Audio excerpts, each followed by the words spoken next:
केंद्र सरकार के एक और फैसले के बाद चौतरफा सियासी घमासान मचा है। फैसला यह है कि सरकारी कर्मचारी अब राष्ट्रीय स्वयंसेवक संघ की गतिविधियों में शामिल हो सकेंगे।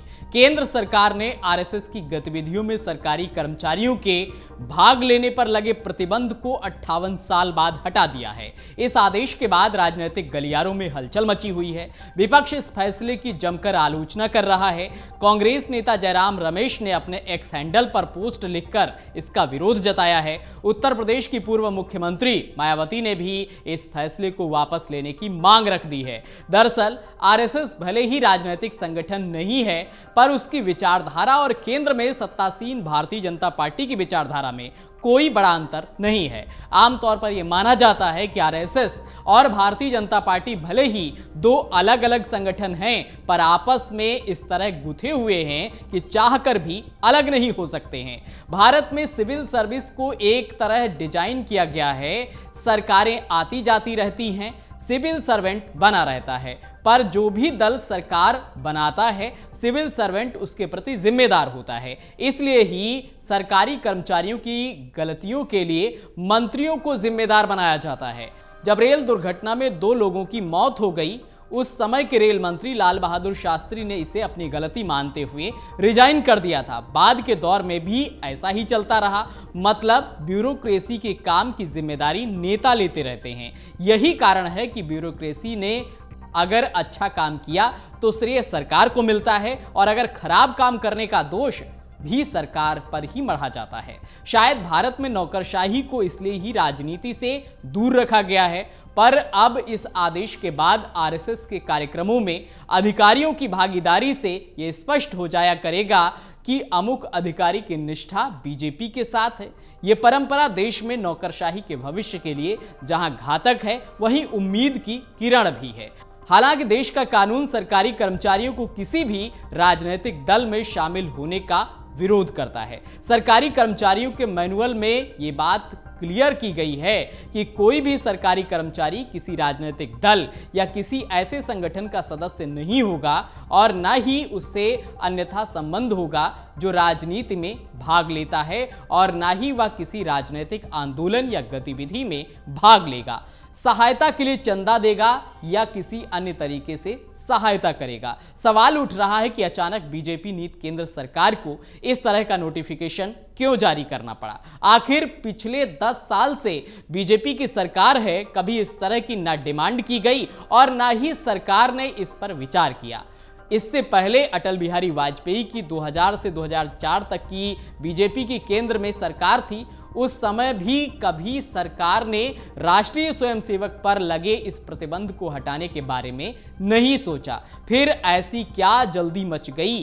कहा जा रहा है कि पिछले दिनों आरएसएस के खास लोगों ने जिस तरह बीजेपी को टारगेट किया है, उससे बीजेपी अंदर ही अंदर बहुत परेशान है। हो सकता है आरएसएस से खटास और ना बढ़े या पुराने जैसे रिश्ते स्थापित करने की ये सब कवायद हो।